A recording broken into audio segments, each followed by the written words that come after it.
Hey folks, so what I've got here is an original Street Fighter 2 Champion Edition PCB, and it was sold to me as non-working.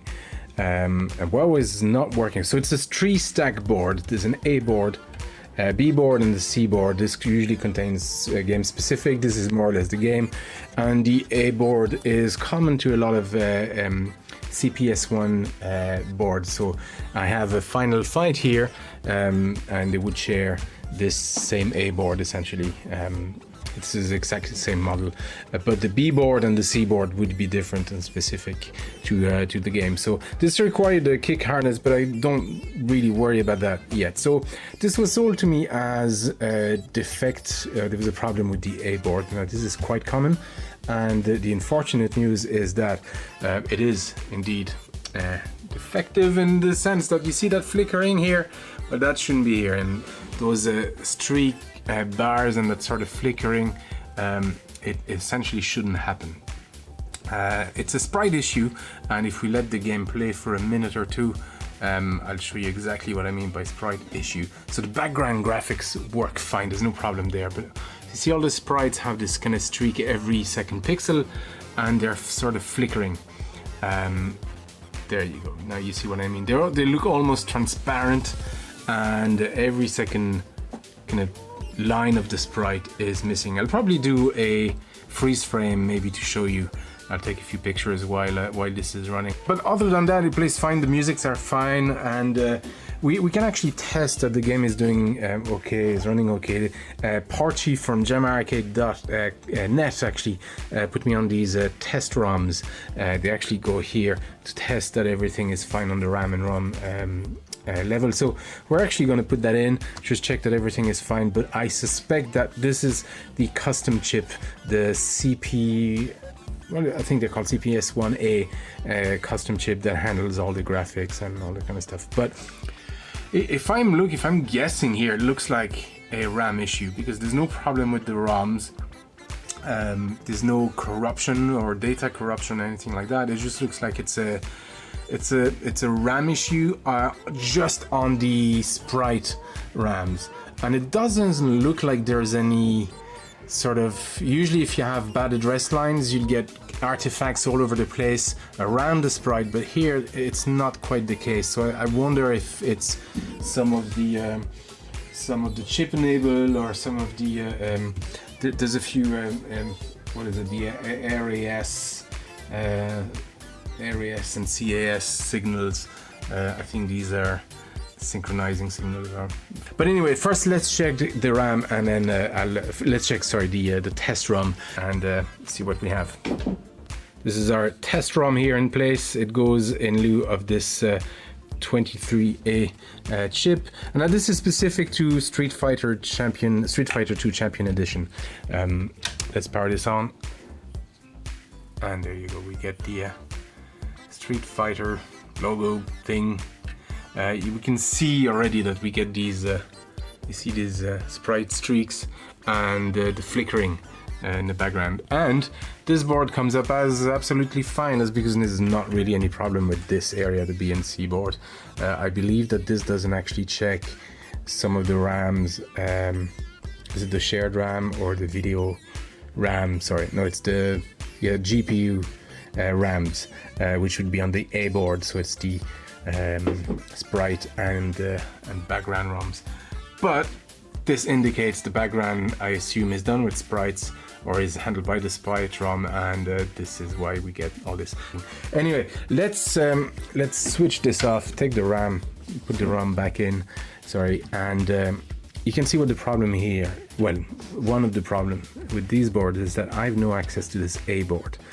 So I'm going to remove these guys, but I'm going to show you from the underneath essentially is where we're going to have to do our probing. So I have the schematics here, and well, let me first take this off and go over what's on the A board. So here we have our CPU. We have a few PALs every now and here and there. We have a ZAT here that I believe handles the sound system as well. We have a sound chip. Is that some sound RAM? We've got a Aki, which is a sound module as well. Is that for digitized voices? Usually it is, the Aki chip. Yeah, I said it's a CPU, a few clocks, and this is our GPU. It's a custom Capcom chip. Come on, focus. CPS1, and this is driven by these RAMs here. So here we have this bank of RAMs, which are the graphics, just main graphics RAMs, and here we have another bank for the sprites. So because our issue is happening on the sprites, I believe that this is where we're having the issue, or this guy. I'm hoping this is not this guy, but we'll see. So what we have, one of the reasons we have that streaking is that the RAMs are handled in pairs like that. So one RAM fires, displays half of the picture, and the other RAM fires and displays half of the picture, and they have to be synchronized by this guy so that one displays right after the other, so we don't get that flickering and we don't get those streaky bars things. So I pretty much think, well, let's see the schematic, but I pretty much think we can dismiss the address RAMs and focus on either these CAS to do, what is it here, areas, and I suspect the output data what is it, data lines, OE, that's the output enable anyway. DT stands for, I can't remember. I'll dig out the chips and schematics for these RAMs, but I do suspect that this line is stuck somewhere. So we're gonna flip this board over. I'm gonna put the B and C board back in, and we're gonna probe the output enable, because if the output enable is not triggering for the RAMs, well, we would most likely get exactly what's going on, which is only half of the sprite, or if it's triggering at the wrong interval or at the wrong timing, we'll get exactly what we're getting essentially. So let's just plug everything back on. So we get our game back running, and these are the RAMs I want to probe. So let me check. Sorry. Let me check. We're looking for the output data lines, output enable, and as you can see, these go straight into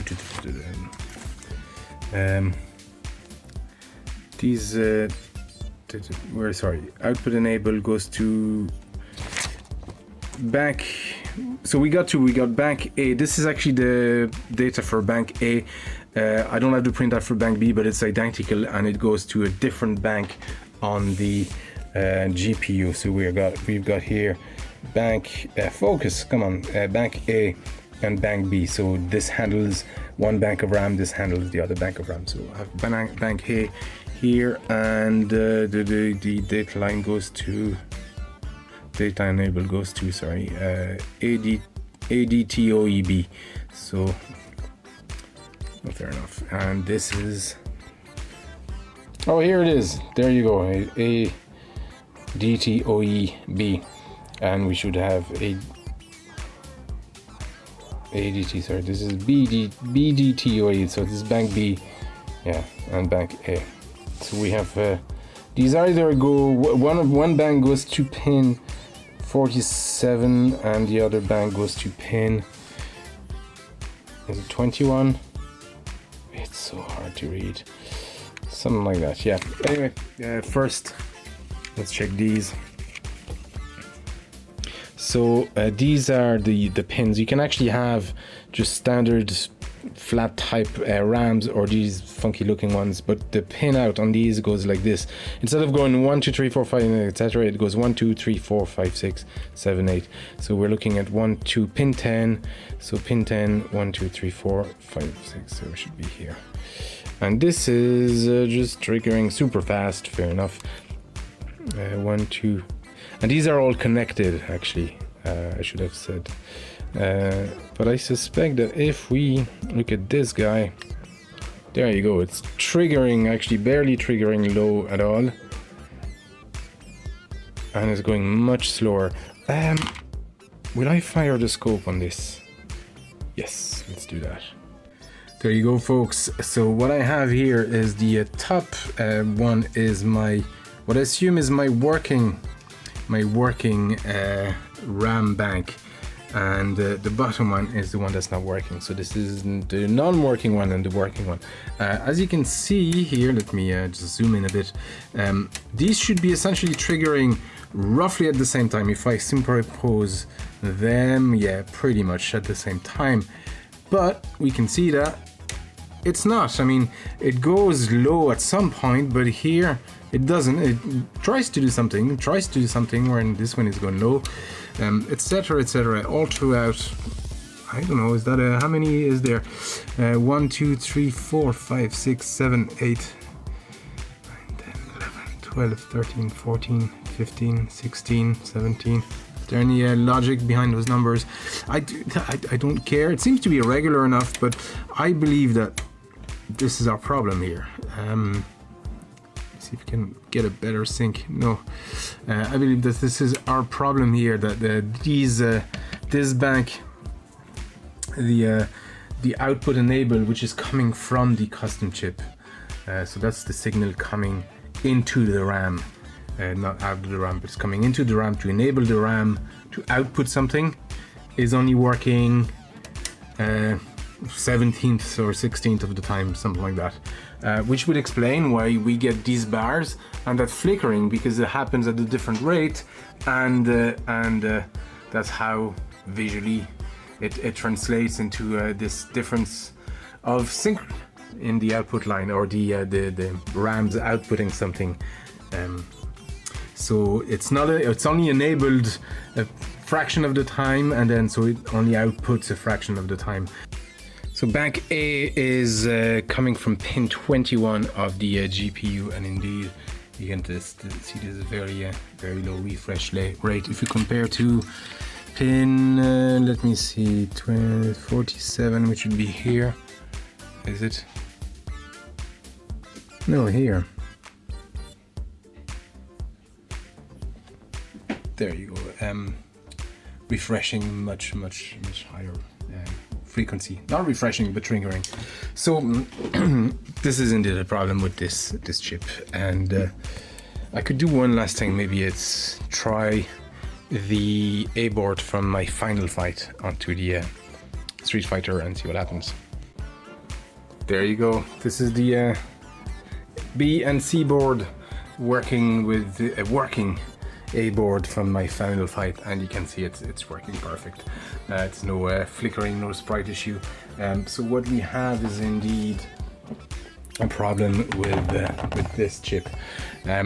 So is it a successful fix? Well, I haven't fixed anything. I've essentially diagnosed what the problem is, and the problem is this custom chip. Unfortunately, there's no replacement available, and the only replacement is to either find a working A board or to find a working chip. And typically these are pretty robust. What you usually see fail is the either the RAM or this guy. And if you have a working one of these, you want to leave it on your board and fix whatever else. So it's probably easier to find a whole board as a replacement and use this one as a maybe donor board for anything else. Unfortunately, these aren't exactly common either.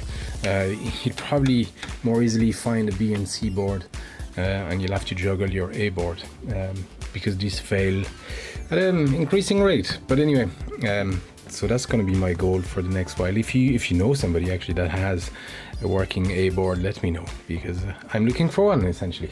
But I hope this was interesting. It was funny to diagnose. Surprisingly, I thought it would take me longer, but looking at the errors we're getting on screen, at least that flickering and sprite issues could be solved by by swapping this new guy. And most probably, if there's any other issues, graphic issues, it would be the RAMs or this guy. Anyway, folks, I hope this was interesting. Thank you for watching, and I'll see you next time.